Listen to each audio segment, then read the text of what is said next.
49ers fans, what's up? In this video, we're going to look at the question of what is going on with Tevin Coleman. He's clearly not right, and the numbers bear that out this season. He's averaging 3.7 yards per carry, whereas Mostert is averaging 6 yards per carry. Matt Breida is averaging 5.2 yards per carry. So the efficiency, the productivity isn't quite there. Now, if you listen to Grant Cohn, who's a 49ers beat writer for the Santa Rosa Press-Democrat, and some other places, but he's talked about this recently, and Grant thinks that there's an injury there. There's something that Coleman's not 100%, and he's not physically able to make the cuts. But I don't disagree with him necessarily, but I do think it's also a question of vision. So we're going to look at some clips to see what we can find out. Now, the first clip is from the third quarter of the Ravens game. So let's see what happens here. Watch it in full speed. Hand off to the left. Not too much there. But let's look at it from the other angle, and we're going to slow it down and see what Coleman missed here. So if we slow it down, once he gets the handoff, he kind of looks like he's going to take a little hop step here.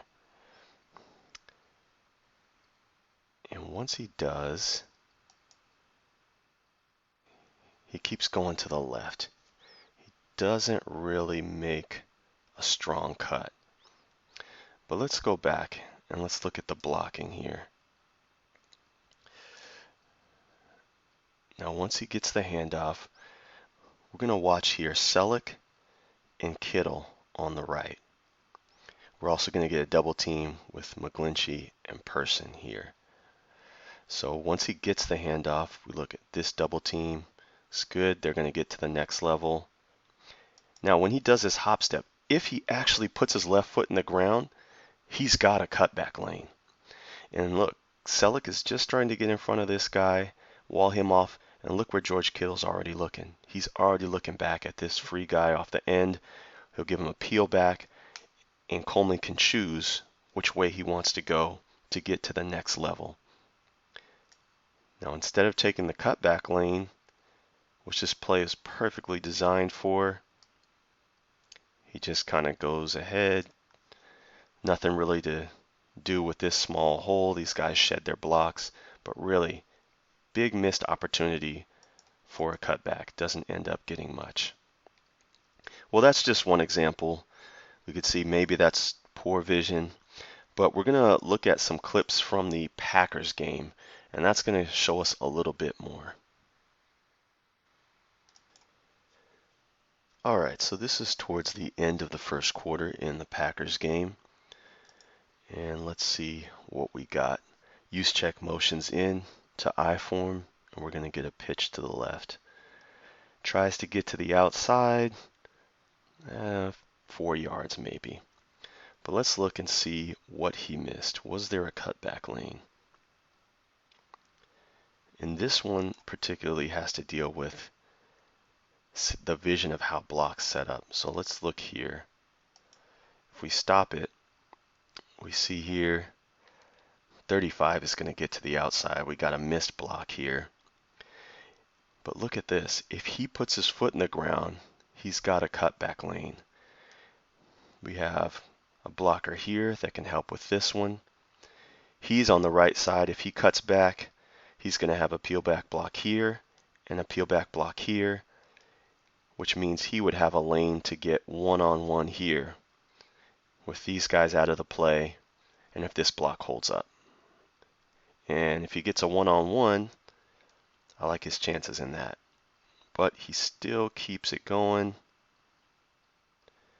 35 gets to the outside. Now, because he's fast, he still ends up getting 4 yards.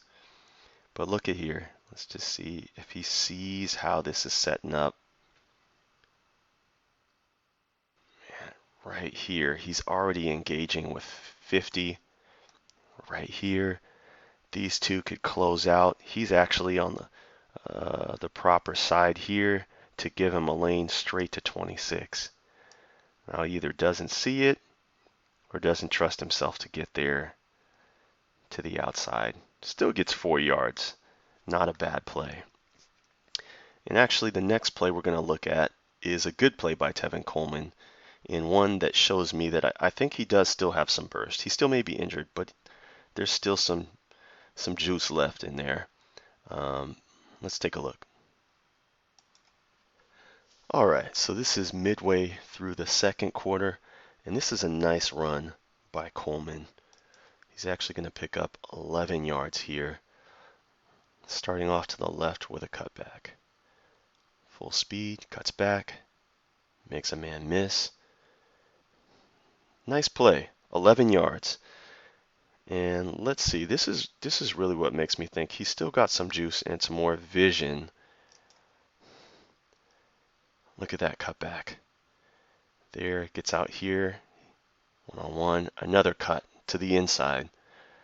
Then when he gets to the next level, a couple moves back and forth, contact, and finishes with a couple extra yards. So let's pull it back.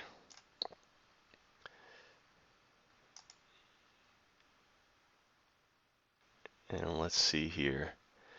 The cuts that he's making and the difference with the type of vision that we're talking about. So he's making a hard cut here, puts his foot in the ground, actually does it twice. Now here, look at this. He's getting him set up, he's got him leaning the wrong way. This doesn't require the type of vision that we were talking about earlier, setting up your block, seeing where the cutback lane is. He's got him one-on-one. All he's got to do is make the guy miss. He has no problem doing that. Gets him leaning the wrong way, cuts back inside. Looks like he shows some good explosion and burst here. So one-on-one in open field is not where he struggles. He's able to do that consistently, and I think that may be why he's always trying to get to the outside to where it's more open and get a one-on-one situation. But let's look at the third play. And this one is really where he missed the most, I believe. All right, so this is early in the third quarter, and this is also not a bad play by Coleman, but it could have been a much, much better play. Let's see here. Out of the shotgun, Juszczyk goes out wide. Coleman gets the handoff, finds a small hole, puts his head down, picks up 6 yards. But let's see how this could have been so much better. Now we're going to slow it down right after the snap. And let's see. Once Coleman gets the ball, if he puts his foot in the ground right now, look at how big that hole is. Now, yeah, the linebacker is still in the vicinity, but he's leaning the wrong way. If Coleman puts his foot in the ground, his acceleration and speed is going to allow him to easily get to the next level. Okay, so that's one lane, one cutback lane he missed. But he has all his blockers going this way. Maybe the play is designed to hit this hole. Okay, fair enough. Let's see what he does next. Okay, he actually finds a hole. But let's go back and see. So he finds a small hole here. But as he's going through here, let's take a look. We've got him far enough to be out of the play. Laken Tomlinson's got him engaged in a good block. He actually sneaks behind this guy, which is a nice move. We've got McGlinchey engaged, and now the linebacker is creeping around the outside. The DB has also got outside leverage. If once he gets through this hole, he puts his foot in the ground and goes this way towards the middle of the field, huge gain, and he's got a one-on-one with the DBs, which we've seen he can win. But what does he do? Continues going. Okay, even when he gets here, a couple more steps, the hole is still there. The linebacker is coming all the way around that block. He's still got outside leverage. He's starting to come off this block here, and McGlinchey's still engaged. At this point, you've got to put your foot in the ground and get there, and you still got a huge gain here. What does he do? 1, 2, another 2 to 3 steps all the way. Now he's completely off his block. He's squared up for the tackle. He's in pursuit. And now he ends up, good job of running tough, puts his head down.